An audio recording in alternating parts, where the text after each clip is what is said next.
हम सब जो ये 52 से जो निर्वाचन शुरू हुआ, उसके पूर्व स्वतंत्र भारत में 1951 में भारत निर्वाचन आयोग का गठन हुआ, नियमावली बनी कि लोकसभा से लेकर ग्राम सभा तक, मतलब पंचायत तक कैसे चुनाव संपन्न होंगे, लोग अपने मताधिकार का प्रयोग निर्भीक और निष्पक्ष होकर करेंगे। और ये पूरा कवायद की जिम्मेवारी भारतीय निर्वाचन आयोग को दी गई। यह तय किया गया कि भारत का निर्वाचन आयोग निष्पक्ष होकर सभी को समान अवसर प्रदान करते हुए निर्वाचन को संपन्न करवाएगा और जो भी मतादेश होगा या जनादेश होगा उसके अनुसार सरकार की गठन होगा। इसी परंपरा का निर्वहन करते हुए 2019 में विधानसभा का भी चुनाव हुआ। जनादेश और जन आशीर्वाद हमारे नेता, राज्य के प्रगतिशील मुख्यमंत्री श्री हेमंत सोरेन जी को भी मिला। सरकार का भी गठन हुआ और सरकार गठन के बाद जब राज्य निर्माण और विकास की बात आई तो वैश्विक महामारी ने उस पर एक ग्रहण लगाया। उस ग्रहण को हम लोगों ने बहुत शिद्दत के साथ, लोगों के सहयोग के साथ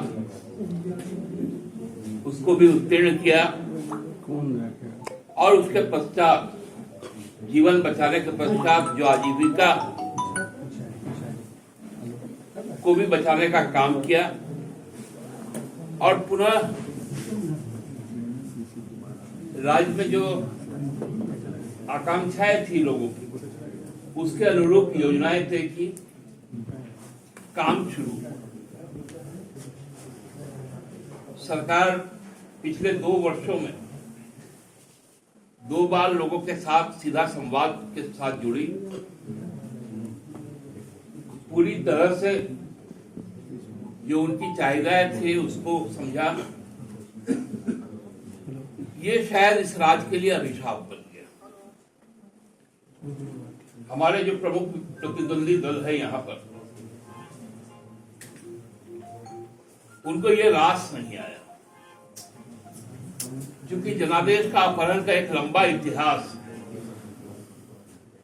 भारतीय जनता पार्टी का है। ये हम लोगों ने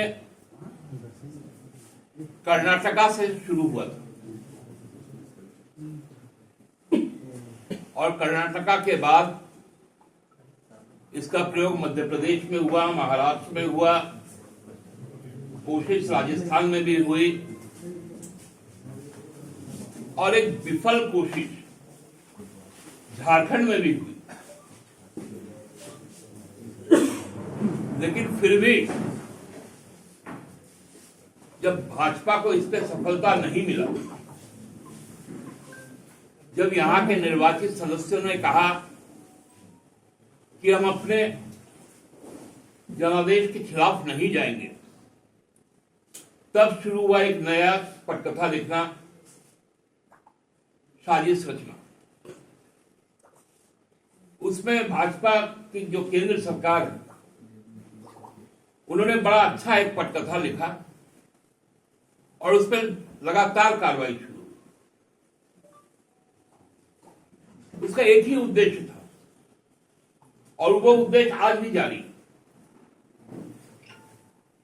कि हम सरकार को लोगों के साथ चैन से जोड़ने नहीं देंगे, योजनाओं को धरातल पे उतरने नहीं देंगे, असमंजस और भ्रम की स्थिति पैदा करके रखेंगे।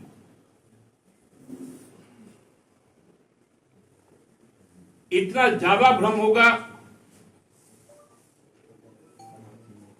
कि लोग हतोत्साहित होंगे, लेकिन उनका यह मंसूबा भी पूरा नहीं होगा। गवर्नेंस को ट्रबल्स में डालने के लिए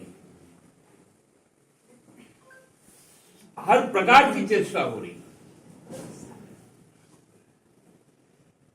लेकिन सरकार आज भी सचिवालय में वहां बैठकर जरूरी जो सरकारी काम है उसका निष्पादन हो रहा है। लोगों तक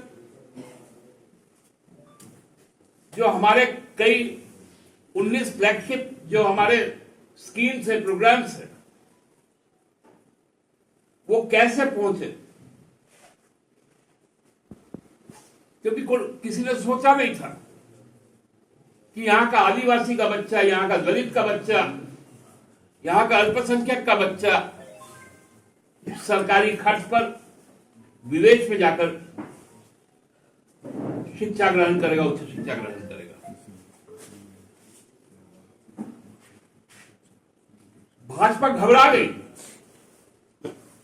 कि ये कौन सा सर्वजन पेंशन योजना है जिसमें पूरा का पूरा सामाजिक सुरक्षा समेटे हुए, महिला सशक्तिकरण, छात्रों के लिए व्यवस्थाएं, मामला लंबित।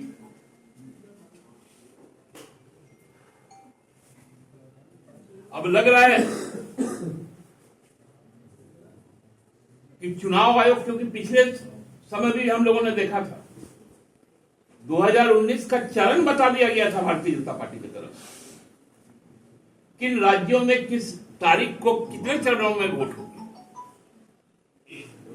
गुजरात विधानसभा के समय में भी यही हुआ।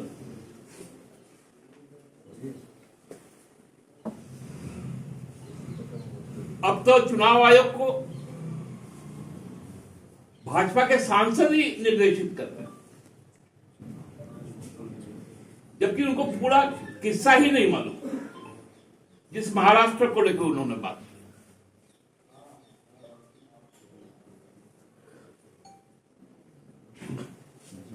जब हाईकोर्ट ने यह निर्णय दिया कि मिनिस्ट्री ऑफ होम का परमिशन नहीं, मिनिस्ट्री ऑफ होम किसके पास है? भाजपा के पास, क्योंकि वो जानती थी कि पुणे जिले में यदि उपनिर्वाचन हुआ तो वो पूरी तरह से हारेंगे, चुनाव रोक दिया। जबकि 151 क्लॉज उसका ए सेक्शन कहता है कि 1 साल से ज्यादा का यदि टेन्योर बचा है वो 1 दिन भी हो सकता है, तो वो पार्लियामेंट्री या वो असेंबली कंस्टिट्यूएंसी अनरिप्रेजेंटेड नहीं हो सकती। उसका प्रेजेंटेशन ऑफ वॉइस होना चाहिए हाउस में। हाँ, यदि 1 साल से कम है तो यह बाध्यकारी नहीं। और सुप्रीम कोर्ट ने अपने ऑब्जर्वेशन में भी कहा कि डेमोक्रेसी को चलाने के लिए हाउस का सांस लेना बहुत जरूरी है।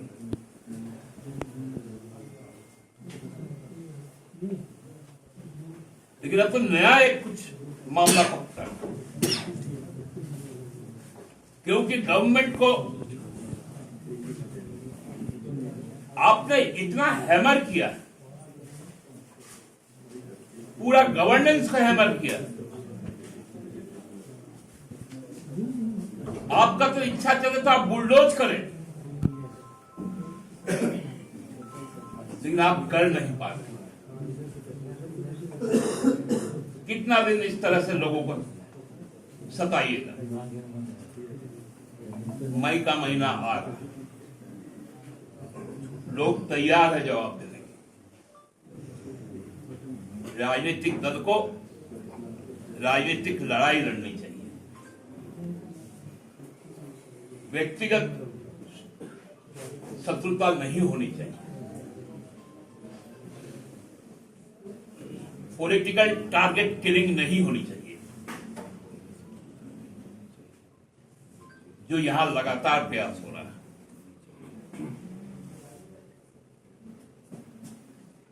रोज एक ना एक नया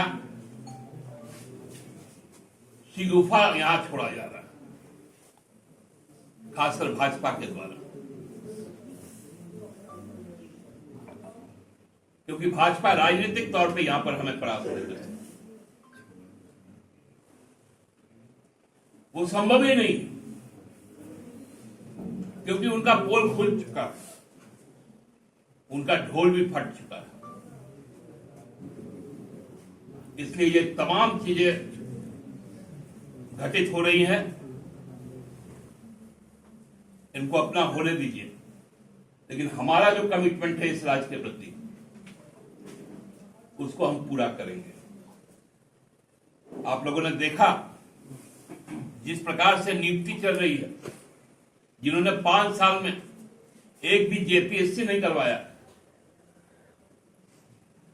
हम लोग 3 साल में 2 जेपीएससी करवाएंगे।